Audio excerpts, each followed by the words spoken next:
नमस्कार दोस्तों, चलिए जानते हैं उत्तर प्रदेश की फटाफट 50 बड़ी खबरों को सिर्फ 10 मिनट में। लेकिन उससे पहले आप यह वीडियो उत्तर प्रदेश के किस जिले से देख रहे हैं हमें कमेंट में जरूर बताएं, ताकि हम आपके हर जिले की सरकारी योजना या लाभ हानि के बारे में आपको पहले अपडेट करते रहें। इसके लिए आप इस चैनल को सब्सक्राइब कर लें। दीपावली से पहले उत्तर प्रदेश सरकार ने मिलावटी खाद्य पदार्थों के खिलाफ बड़ा अभियान चलाया। प्रदेश भर में 4,621 स्थानों का निरीक्षण और 2,085 छापेमारियां की गईं। इस दौरान 3.88 करोड़ रुपए मूल्य की मिलावटी सामग्री जब्त हुई और लगभग 1.75 करोड़ रुपए की खराब सामग्री नष्ट कर दी गई। अभियान जारी है। उत्तर प्रदेश सरकार ने गोमती नदी को पुनर्जीवित करने के लिए गोमती रिवर रिजुवनेशन मिशन की शुरुआत की है। इस योजना का उद्देश्य नदी की पारिस्थितिकी को बहाल करना, प्रदूषण घटाना और अतिक्रमण हटाना है। मिशन के तहत नालों का उपचार, सीवेज शोधन और तटीय हरियाली बढ़ाने पर जोर दिया गया है। उत्तर प्रदेश सरकार और रूस के मॉस्को प्रतिनिधिमंडल के बीच औद्योगिक निवेश और आर्थिक सहयोग को लेकर अहम बैठक हुई। इस दौरान दोनों पक्षों ने नवीकरणीय ऊर्जा, औषधि निर्माण, रक्षा उपकरण और विनिर्माण क्षेत्रों में साझेदारी बढ़ाने पर सहमति जताई। यूपी में रूसी निवेश को लेकर सकारात्मक संकेत मिले। मुख्यमंत्री योगी आदित्यनाथ ने ओबीसी छात्रों के लिए छात्रवृत्ति वितरण की शुरुआत की। पहले चरण में लाखों विद्यार्थियों को सीधे उनके बैंक खातों में राशि भेजी गई। सरकार का लक्ष्य है कि कोई भी योग्य छात्र आर्थिक तंगी के कारण पढ़ाई न छोड़े। पारदर्शी ऑनलाइन प्रक्रिया से लाभ सुनिश्चित किया गया। उत्तर प्रदेश सरकार ने सामाजिक सुरक्षा योजनाओं के तहत 1 करोड़ से अधिक पात्र लाभार्थियों को 1,000 रुपए मासिक पेंशन देने की घोषणा की है। इसमें वृद्धजन, विधवा और दिव्यांगजन शामिल हैं। लगभग 11 लाख दिव्यांगों को अतिरिक्त आर्थिक सहायता दी जाएगी। राशि सीधे लाभार्थियों के बैंक खातों में भेजी जाएगी।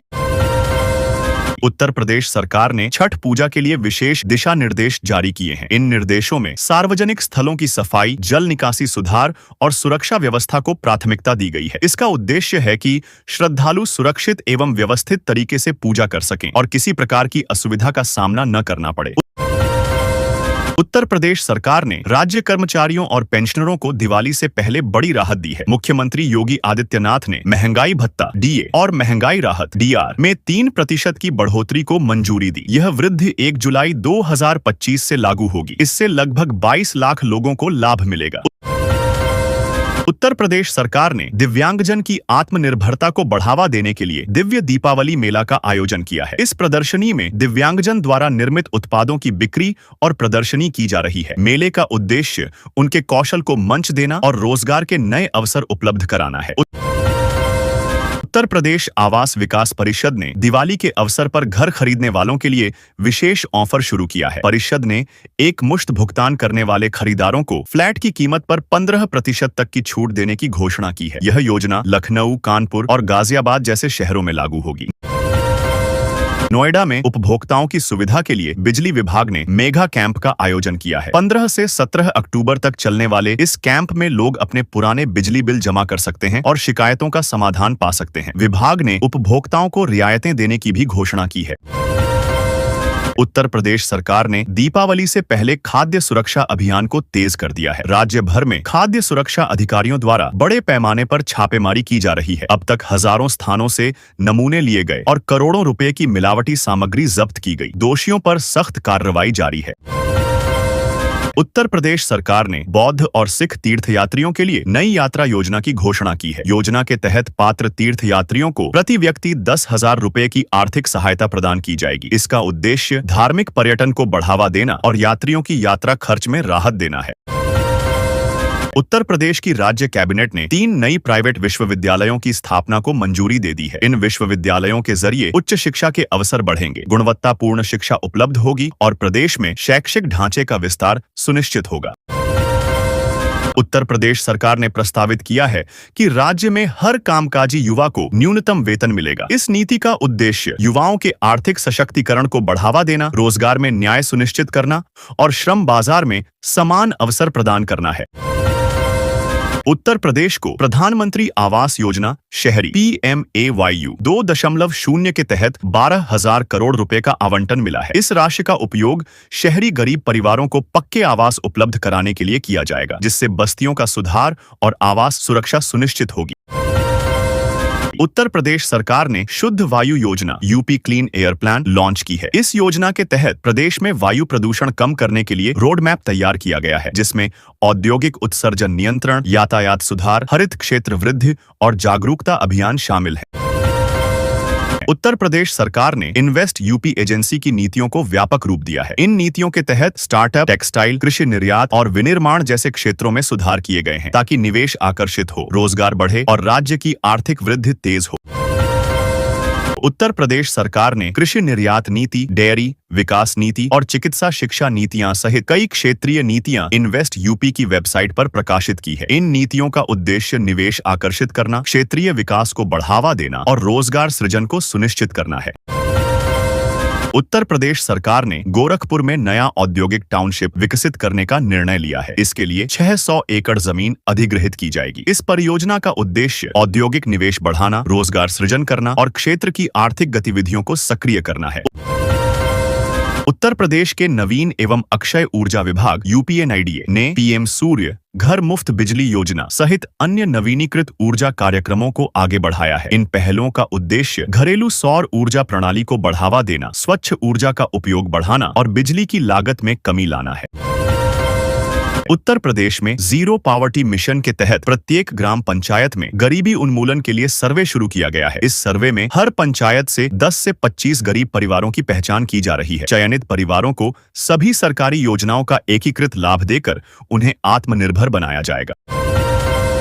उत्तर प्रदेश सरकार ने कृषि क्षेत्र में तकनीकी सुधार के लिए डिजिटल कृषि नीति की रूपरेखा तैयार की है। इस 4000 करोड़ रुपए की योजना के तहत 28 जिलों में पायलट प्रोजेक्ट शुरू किया गया है। योजना का उद्देश्य किसानों को स्मार्ट खेती, डेटा आधारित निर्णय और ऑनलाइन बाजार से जोड़ना है। उत्तर प्रदेश के बहराइच जिले का राघोली गांव जीरो गरीबी मॉडल के रूप में उभरा है। यहां चयनित 22 गरीब परिवारों को सरकारी योजनाओं से जोड़कर आत्मनिर्भर बनाया गया है। इन परिवारों की वार्षिक आय में उल्लेखनीय वृद्धि हुई है। अब गांव को राज्य स्तर पर मॉडल पंचायत घोषित करने की तैयारी है। CNH international company greater Noida में नया ट्रैक्टर निर्माण प्लांट स्थापित करने जा रही है। इस परियोजना से हजारों लोगों को रोजगार मिलने की संभावना है। नया संयंत्र अत्याधुनिक तकनीक से सुसज्जित होगा और यूपी को कृषि मशीनरी निर्माण का प्रमुख केंद्र बनाने में मदद करेगा। उत्तर प्रदेश सरकार ने राज्य में औद्योगिक निवेश को प्रोत्साहित करने के लिए इन्वेस्ट यूपी कार्यालयों का विस्तार करने की योजना बनाई है। अब लखनऊ, कानपुर, गाजियाबाद और वाराणसी जैसे महानगरों में नए निवेश कार्यालय खोले जाएंगे। इनसे निवेशकों को सीधी सहायता और परियोजनाओं की मंजूरी में सुविधा मिलेगी। उत्तर प्रदेश सरकार ने गाय आश्रय विकास योजना के तहत प्रत्येक जिले में आदर्श गौशाला स्थापित करने की योजना शुरू की है। इन गौशालाओं को आत्मनिर्भर बनाने के लिए गोबर से खाद, बायोगैस और काष्ठ उत्पादन को बढ़ावा दिया जाएगा। साथ ही चयनित गौशालाओं को ग्रामीण पर्यटन से भी जोड़ा जाएगा। उत्तर प्रदेश में चयन वेतनमान को लेकर शिक्षकों में असंतोष बढ़ता जा रहा है। कई जिलों में शिक्षकों को अभी तक इसका लाभ नहीं मिला है। मानव संपदा पोर्टल की तकनीकी खामियों के कारण फाइलें लंबित हैं। शिक्षकों ने सरकार से शीघ्र समाधान और लंबित वेतनमान लागू करने की मांग की है। उत्तर प्रदेश मंत्रिमंडल ने राज्य कर्मचारियों और पेंशनरों के लिए महंगाई भत्ता DA और महंगाई राहत DR में 3% वृद्धि को मंजूरी दी है। इस निर्णय से लगभग 28 लाख लोगों को सीधा लाभ मिलेगा। नई दरें 1 जुलाई 2025 से प्रभावी होंगी। इससे सरकार पर 1960 करोड़ रुपए का अतिरिक्त बोझ आएगा। उत्तर प्रदेश सरकार ने ओबीसी छात्रों की छात्रवृत्ति राशि सीधे उनके बैंक खातों में ट्रांसफर करनी शुरू कर दी है। पहले चरण में लाखों छात्रों को 126 करोड़ रुपए से अधिक की राशि भेजी गई। सरकार का लक्ष्य है कि पात्र विद्यार्थियों को समय पर सहायता मिले, ताकि उनकी पढ़ाई निर्बाध रूप से जारी रह सके। दीपावली से पहले उत्तर प्रदेश में खाद्य सुरक्षा एवं मिलावट रोधी अभियान तेज कर दिया गया है। खाद्य सुरक्षा टीमों ने राज्य भर में 4600 से अधिक स्थानों पर छापेमारी की। इस दौरान 3,80,80,000 रुपए मूल्य की मिलावटी सामग्री जब्त की गई और लगभग 1,75,00,000 रुपए की वस्तुएं नष्ट की गईं। कार्रवाई जारी है। उत्तर प्रदेश में बिजली विभाग के निजीकरण को लेकर इंजीनियरों के संघों ने कड़ा विरोध जताया है। विभिन्न बिजली अभियंता संगठनों ने इस प्रस्ताव के खिलाफ बैठक कर विरोध प्रस्ताव पारित किया। उनका कहना है कि निजीकरण से उपभोक्ताओं पर भार बढ़ेगा और सरकारी कर्मचारियों की नौकरी असुरक्षित हो जाएगी। उत्तर प्रदेश ग्रामीण बैंक यूपीजीबी का गठन राज्य के ग्रामीण वित्तीय ढांचे को सुदृढ़ करने के उद्देश्य से किया गया है। यह बैंक 3 क्षेत्रीय ग्रामीण बैंकों आर्यावर्त बैंक, प्रथमा यूपी ग्रामीण बैंक और बड़ौदा यूपी बैंक के एकीकरण से बना है। इसका मुख्यालय लखनऊ में स्थित है और यह किसानों व ग्रामीणों को किफायती ऋण सुविधाएं प्रदान करेगा। उत्तर प्रदेश सरकार द्वारा महंगाई भत्ता डीए और महंगाई राहत डीआर में 3% वृद्धि के निर्णय से राज्य के खजाने पर लगभग 1960 करोड़ रुपए का अतिरिक्त वार्षिक बोझ पड़ेगा। इस निर्णय से 28 लाख से अधिक कर्मचारी और पेंशनर लाभान्वित होंगे। बढ़ी हुई दरें 1 जुलाई 2025 से लागू होंगी।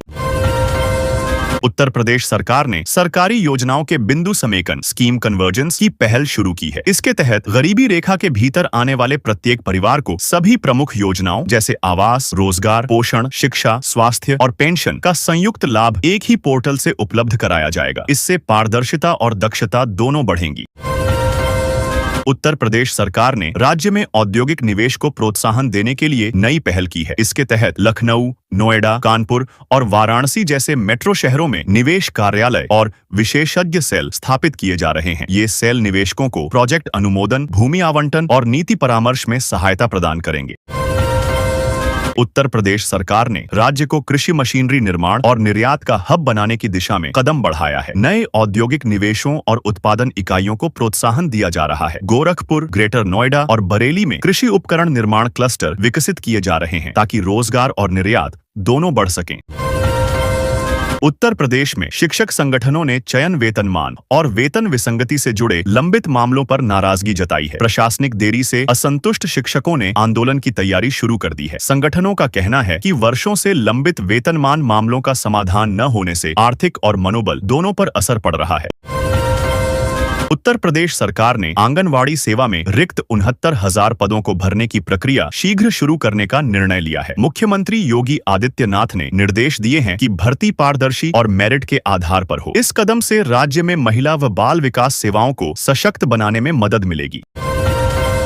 विश्व बैंक के प्रमुख अजय बंगा ने उत्तर प्रदेश के कृषि मॉडल की सराहना की है। उन्होंने कहा कि राज्य में डिजिटल तकनीक, सिंचाई सुधार और फसल विविधीकरण ने किसानों की आय में उल्लेखनीय वृद्धि की है। उन्होंने यूपी को कृषि नवाचार और सतत विकास का उत्कृष्ट उदाहरण बताया और सहयोग बढ़ाने की इच्छा जताई।